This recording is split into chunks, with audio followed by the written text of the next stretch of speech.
తుఫాన్ ఎదుర్కొనేందుకు సిద్ధంగా ఉన్నామన్నారు విపత్తు నిర్వహణ సంస్థ ఎండీ ప్రఖర్ జైన్. ఎస్ఎంఎస్లతో ప్రజలను అప్రమత్తం చేస్తున్నామని చెప్పారు. తుఫాన్ ప్రభావంతో రేపటి నుంచి వర్షాలు కురుస్తాయని, 28వ తేదీ సాయంత్రం వర్ష తీవ్రత ఎక్కువగా ఉంటుందన్నారు.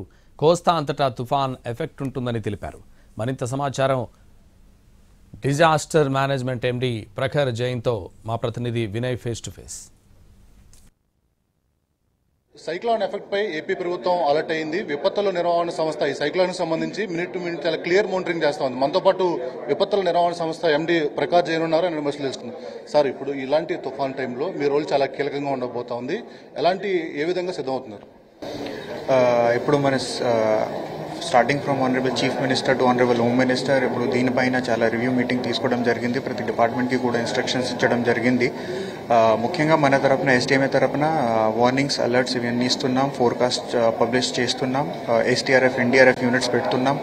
అది కాకుండా మిగతా అన్ని డిపార్ట్మెంట్ తరపున వాళ్ళు కూడా స్పెసిఫిక్ యాక్షన్ తీసుకుంటున్నారు. వాటర్ రిసోర్సెస్ డిపార్ట్మెంట్ వాళ్ళు వల్నరబుల్ లొకేషన్స్ ఐడెంటిఫై చేసి డ్రైన్స్ క్లీన్ ఇవన్నీ చేస్తున్నారు. అలాగే పంచాయతీరాజ్, మున్సిపల్ అడ్మినిస్ట్రేషన్ కూడా వాళ్ళు చేస్తున్నారు. శానిటేషన్ యాక్టివిటీస్, సివిల్ సప్లైస్ వాళ్ళు డ్రై రేషన్ పెడుతున్నారు.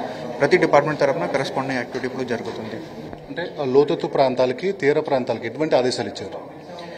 ఖచ్చితంగా ఈ సైక్లోన్ సీజన్లో బయట వెళ్ళవద్దు అనవసరంగా. ఎందుకంటే ఇప్పుడు స్టార్మ్ ఉంది, విండ్స్ ఉన్నాయి కాబట్టి పాత చెట్టు, పాత బిల్డింగ్స్ పడిపోవచ్చు.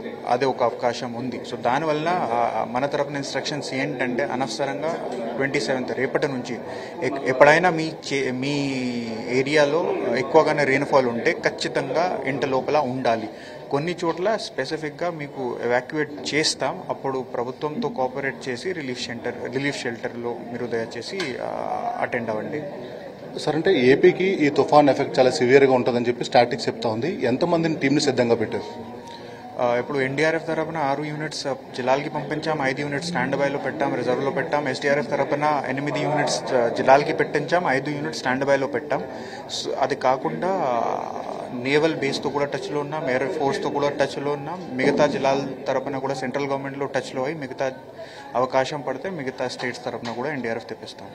ముఖ్యంగా ఇరిగేషన్ ప్రాజెక్టుకి సంబంధించి చాలా హెవీ వాటర్ ఫ్లో ఉంది. దానికి సంబంధించి ఎటువంటి జాగ్రత్తలు తీసుకున్నారు? ఇప్పుడు వాటర్ రిసోర్సెస్ డిపార్ట్మెంట్ తరపున వాళ్ళు ఫ్లడ్ క్వశ్చన్ క్రియేట్ చేశారు ఫోర్కాస్ట్ పరంగా. సో అంత అవకాశం ఉంది మనకు. అంటే తీరం దాటేటప్పుడు చాలా హెవీ ఎయిర్ ఫ్లో ఉంటుందని కూడా చెప్తా ఉన్నారు. దానికి సంబంధించి ఎటువంటి ప్రికాషన్స్ ఉన్నాయి? ఇప్పుడు ఎక్కడ మనకు పాత చెట్టు ఉన్నాయి, పాత బిల్డింగ్స్ ఉన్నాయి. అక్కడ క్లియరెన్స్ ఎక్విప్మెంట్ పెట్టడం జరిగింది. JCB availability, saying machines availability కూడా చూసి ఇప్పుడు స్పెసిఫిక్గా ప్రతి జిల్లాలో ఎక్కడ పెట్టాలి అక్కడ పెట్టడం జరిగింది. అలాగే ఎలక్ట్రిసిటీ పోల్స్ పవర్ మెయింటైన్ చేయడానికి కూడా ఇప్పుడు టీమ్స్ రెడీగానే స్టాండ్ బైలోనే ఉన్నాయి. ఎక్కడైనా పోల్స్ పడిపోతే, వైర్స్ పడిపోతే వాళ్ళు తొందరగా వెళ్ళి రిపేర్ చేస్తారు. అది కాకుండా టెంపరీగా డీజిల్ జనరేటర్స్ ఇవన్నీ కూడా డీజిల్తో సహా జనరేటర్స్ కూడా పెట్టడం జరిగింది. సార్, అంటే ఫైనల్గా ఈ తుఫాన్కి సంబంధించి మార్నింగ్ నుంచి మినిట్ టు మినిట్ చాలా క్లియర్గా మానిటరింగ్ చేస్తూ ఉన్నారు.